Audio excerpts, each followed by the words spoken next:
ओम कृष्णाय वासुदेवाय हरे परमात्मने प्रणता क्लेशनाशाय गोविंदाय नमो नमः। कस्तूरी तिलकम ललाट पटले वक्षस्थले कौस्तुभम नासाग्रे नवमौक्तिकं करतले वेणुर्गरे गंगणम सर्वांगे हरिचंदनम सुललितम कंठे च मुक्तावली गोपास्त्री परिविष्टतौ विजयते गोपाल चूड़ामणिम कृष्णाय नमः। नमस्कार, स्वागत है आपका आचार्य वाणी में। मैं आचार्य डॉक्टर विक्रमादित्य आपके साथ हूँ। आज का विषय हमारा है तुला राशि वालों के लिए। आज आप सब जगह सुन रहे होंगे मंगल महाराज परिवर्तन की तरफ जा रहे हैं नवंबर में, और ऐसा परिवर्तन हो रहा है जो कई वर्षों बाद 180 दिन के लिए, जी हाँ 182 दिन, 80 भी नहीं 182 दिन के लिए मंगल होने जा रहे हैं अस्त। और आपकी राशि के दृष्टिकोण से देखा जाए तो मंगल धन भाव के स्वामी हैं, और मंगल विशेष तौर पर आपके व्यापार का, परिवार का बहुत सारा संबंध देखते हैं। ऐसे में आपको बहुत सावधानी के साथ इस ग्रह चाल को समझ लेना चाहिए, क्योंकि जब इस प्रकार के ग्रह, मंगल जैसे ग्रह जब अस्त हो जाते हैं, 1-2 दिन के लिए अस्त नहीं हो रहे हैं, करीब करीब 6 महीने के लिए अस्त हो रहे हैं, तो इनका प्रभाव आपकी राशि के दृष्टिकोण से बड़ा महत्वपूर्ण रहने वाला है। और एक तरह से मंगल आपकी राशि के दृष्टिकोण से देखा जाए तो ये अस्त हो जाएगा तो कई प्रकार के शुभ योग भी बनाने की स्थिति उत्पन्न कर सकता है। अब वो तो पूरी जन्मपत्री को देख के अच्छे से एनालाइज कर सकते हैं आप क्या कुछ होने के योग है, लेकिन इस नवंबर के काल में मंगल का परिवर्तन, शुक्र का परिवर्तन, बुध का ये परिवर्तन जब सब होने जा रहे हैं, वो क्या कुछ आपकी राशि के अनुसार से योग बना रहे हैं। और इसी नवंबर में शनि भी मार्गी होने की तरफ जाएंगे। तो इन सब का प्रभाव किस प्रकार से, कहाँ शुभ कहाँ अशुभ, और अशुभ है तो उसको कैसे शुभ कर लिया जाए। ज्योतिष का यही लाभ है कि सही समय पर समझ में आ जाए कि कौन से रास्ते पे हमको चलना है, तो हम अनेक प्रकार के जीवन के जो रुकावटें हैं, कष्ट हैं, उनसे बचते हुए अपने जीवन की यात्रा को सही रूप से आगे लक्ष्य तक सिद्धि करने की तरफ ले जा सकते हैं। 6 तारीख का दिन ग्रह नक्षत्रों के दृष्टिकोण से बड़ा महत्वपूर्ण ग्रह योग बनाता दिखाई दे रहा है।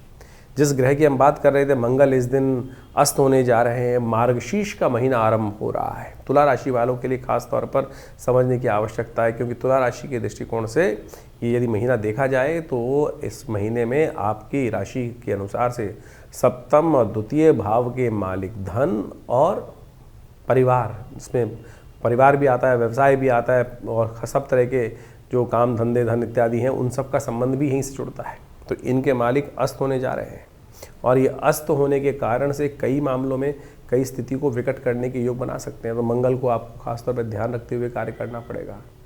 ये मार्गशीर्ष के महीने में है तो कोशिश ये करें भगवान विष्णु का सुंदर रास्ता पकड़ाएं। कहा जाता है भगवान कृष्ण का प्रियतम मास है ये, तो इस महीने में विशेष तौर पर आपको भगवान की सुंदर उपासना ओम दामोदराय नमः इस मंत्र का यथाउचित भाव से जप करने का प्रयास करना चाहिए। 182 दिन के लिए, जी हाँ छोटा मोटा नहीं, पूरा आधा साल, यानी 182 दिन 2 मई तक मंगल अस्त होने जा रहे हैं। बहुत वर्षों बाद ऐसा योग बना है, और 182 दिन तक मंगल का अस्त रहना साहस को कहीं ना कहीं तोड़ने वाला योग बना सकता है। बने बनाए काम में कहीं ना कहीं ऐसे हो सकता है, जो लोग जिनकी कुंडली में मंगल कमज़ोर है, उनकी कुंडली में ऐसा योग बन सकता है कि वो डिप्रेशन में न चले जाएं।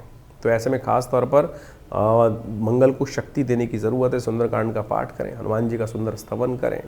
आपकी राशि के दृष्टिकोण से ये उपाय बहुत ज़रूरी है। इनको करते रहने से आपके लिए कल्याण का योग बनेगा। तो आपने जाना ग्रहों का किस प्रकार का योग आपके लिए बन रहा है। वैसे आपको ज्योतिष के दृष्टिकोण से इस बात को भी समझ लेना चाहिए कि ग्रहों का योग तो परिवर्तन की तरफ हमेशा जाता ही है, लेकिन अभी जिस प्रकार का नवंबर के महीने में परिवर्तन ग्रहों का योग बना है, सबसे बड़ा परिवर्तन यदि देखें तो मंगल का है। मंगल अस्त होने जा रहे हैं। स्वग्रही राशि में विराजमान होकर जिस प्रकार से मंगल शनि से पीड़ित होकर चल रहे थे, मंगल लगता था कि बहुत बड़े कार्य को करने के लिए इस वक्त आए हैं और पूर्ण शक्ति में लेंगे, लेकिन ज्योतिषी दृष्टिकोण से यदि देखा जाए तो मंगल करीब करीब 6 महीने के लिए अस्त अवस्था में चले जाएंगे, सुषुप्त अवस्था में चले जाएंगे, कुछ कार्य नहीं करेंगे। ये बड़ी विचित्र स्थिति है, और ऐसे में आपको पुरुषार्थ करना पड़ेगा। पुरुषार्थ वाले काम बिना, देखिए कहा जाता है ना, बिना प्रयास के तो कुछ भी नहीं मिल सकता। उद्यमे नहीं सिद्धंति कार्याणि न मनोरथे नहीं सुप्त से सिंहस्य प्रविशन्ति मुखी मृगा।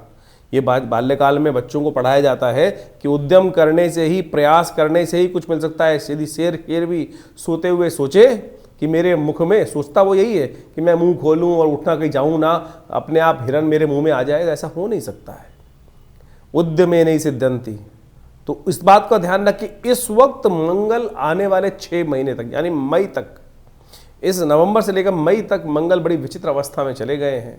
और ये अवस्था मंगल की जब होती है तो कई बार नेगेटिव कार्य बहुत ज़्यादा होने के योग बन जाते हैं, नेगेटिव मानसिकता बहुत ज़्यादा होने के लग जाती है। ऐसे में विश्व के पटल पर जो भी उठापटक के योग पिछले पूरे वर्ष से जो स्थिति चल रही थी, उसमें एक भयावह परिवर्तन आने का योग भी बन सकता है। जी हाँ, कुछ जो भी उपद्रवकारी योग चल रहे थे, जिस प्रकार से कुछ उपद्रव लगातार विश्व में कई जगहों पर चल रहे थे, वो और भी भयावह स्थिति में जाने के योग बनते दिखाई देंगे। तो ऐसे में आप अपने मंगल को ठीक करने के लिए लगातार इसको, अपने बल को, क्योंकि मंगल जो वास्तविक तौर पर व्यक्ति का शौर्य है, व्यक्ति का उत्साह है, साहस का प्रतीक है। और आपकी राशि के दृष्टिकोण से जैसा हमने समझाया कि मंगल का जो प्रभाव आपकी राशि में होने जा रहा है 100 आने वाले 80 दिन तक, उसको आपको संभाल के रखना पड़ेगा। लगातार कुछ ना कुछ कार्य मंगल को शक्ति देने के लिए करते रहें। अब आपकी कुंडली में मंगल की स्थिति क्या है? जिन जातकों की कुंडली में मंगल नीच के हैं, मंगल अशुभ प्रभाव उत्पन्न करते हैं, मंगल अशुभ है, बद है, जो जैसे ज्योतिष के बहुत सारे शास्त्रों में कहा जाता है मंगल शुभ या अशुभ, कुंडली में ये देख के एनालाइज करना चाहिए। और ये कुंडली को देखे बिना राशि के दृष्टिकोण से नहीं पता चल सकता है पूरी तरह से। तो उनके लिए खासतौर पर आपके बच्चे जो हैं, नए नए पढ़ रहे हैं, कई क्षेत्र में कार्य कर रहे हैं, ऐसे में क्या होता है, जब मंगल खराब स्थिति में होते हैं तो बच्चे क्या होते हैं, नेगेटिव तरफ, गलत कार्य की तरफ और तो और एडिक्शन की तरफ भी चले जाते हैं। इस मानसिकता से आपको ध्यान रखना पड़ेगा। तो ऐसे में जब साहस, जब जीत नहीं मिल रही होती है अंदर, जो विशेष तौर पर प्रयास करने के बाद भी हतोत्साह जितना मन होता है ना, तो उससे कहीं ना कहीं व्यक्ति टूट जाता है। और ये ग्रहों की वही स्थिति है। तो इस वक्त अपने ग्रहों को सही समझकर, जन्मपत्री को अच्छे से एनालाइज कर दशाओं अंतरदशाओं की स्थिति को समझते हुए आपने कार्यों को ठीक करने की ज़रूरत रहेगी। नहीं तो आने वाले 6 महीने मंगल का जो नेगेटिव प्रभाव है, और शनि पूर्ण ताकत में इस वक्त, क्योंकि वक्री से मार्गी भी हो जाएंगे, पूर्ण ताकत से आगे चलेंगे। बृहस्पति ने जो सपोर्ट दिया है वो परिवर्तन का, वो अब जब परिपक्व काल आ रहा है तो उसमें मंगल वहाँ साथ छोड़ते दिखाई दे रहे हैं। तो आपको मंगल को लगातार ताकत देने की ज़रूरत रहेगी। ऐसे में विशेष तौर पर कुछ समय पर जो प्रयोग हैं वो आप अपनी राशि के अनुसार से सही से समझकर सही रूप से करते रहेंगे तो वो आपके लिए बहुत अच्छा रहेगा। और ज्योतिष को इस प्रकार समझना चाहिए, गोचर में ग्रहों का परिवर्तन समय समय पर होता रहता है। और जिन जिन लोगों ने उन ग्रहों की अवस्थाओं को समझकर जो समय के अनुसार से उपाय कर लेते, मैंने बहुत बार देखा आपने कि व्यक्ति को बचाया जा सकता है, नुकसान से बचाया जा सकता है, समझ दी जा सकती है, लेकिन आप उसको एक्सेप्ट कर समय के अनुसार चले तो अच्छा रहेगा। बहुत सारी चीज़ें कई बार जो होती हैं वो बहुत नेगेटिव चली जाती हैं। तो कोशिश ये करें, इन ग्रहों को समझकर आप अपनी राशि के अनुकूल से उनका परिवर्तन का जो उपाय शास्त्र में बताया गया है उनको करते रहें। राशि तो हम मूलतः बताते हैं, लेकिन जन्मपत्री का एक इतना शोध विशेष तौर पर देखने की आवश्यकता है कि अंदर क्या स्थिति चल रही है, उसको अच्छे से एनालाइज करवाएं, देखें, समझें और फिर जो जो उपाय आपको बताए जाएं करिए। रक्षा होगी, कष्ट से निवृत्ति का मार्ग अवश्य बनेगा। ज्योतिष केवल वो नहीं है कि आप डायग्नोज करने, उसका रेमेडी एस्पेक्ट नहीं है, उसका मंत्र विज्ञान, यंत्र विज्ञान, यज्ञ विज्ञान, रत्न विज्ञान और अनेक प्रकार के दान, मंत्र जप इत्यादि इतने उपाय शास्त्र में वर्णित हैं। उन सबको कर समय को बदला जा सकता है। जी हाँ, समय को बदला जा सकता है, वही ज्योतिष का लाभ है। तो इसको सच्चे समझ लें। तो आशा करते हैं आप अपने ग्रहों के अनुसार से प्रभावों को समझते हुए अपने आप की जो रक्षा कवच छाते आपको चाहिए वो सब आप समय पर ये उपायों के माध्यम से जनरेट करेंगे, उपाय उपयोग करेंगे और अपने जीवन में अपने परिवार के लिए शुभ मार्ग बनाने का सुंदर रास्ता बनाते रहेंगे।